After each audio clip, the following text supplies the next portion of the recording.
ఉద్గమించాయి. ఆ మహాగ్ని నుంచి మట్టి ముద్దలు నవగ్రహ రూపాలుగా అవతరించాయి. అందులో చల్లారిన ఒక మట్టి ముద్దే భూగ్రహం.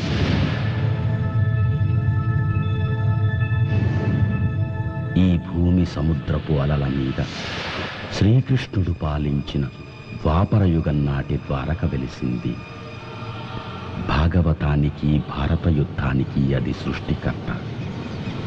కురువంశ వినాశనానికి, యాదవకుల వైభవానికి అది సాక్షి. రత్నకాంతులతో రాత్రి పగలు తేడా లేకుండా వెలిగిపోయే దివ్య వైభవం ఆ ద్వారకా నగరం.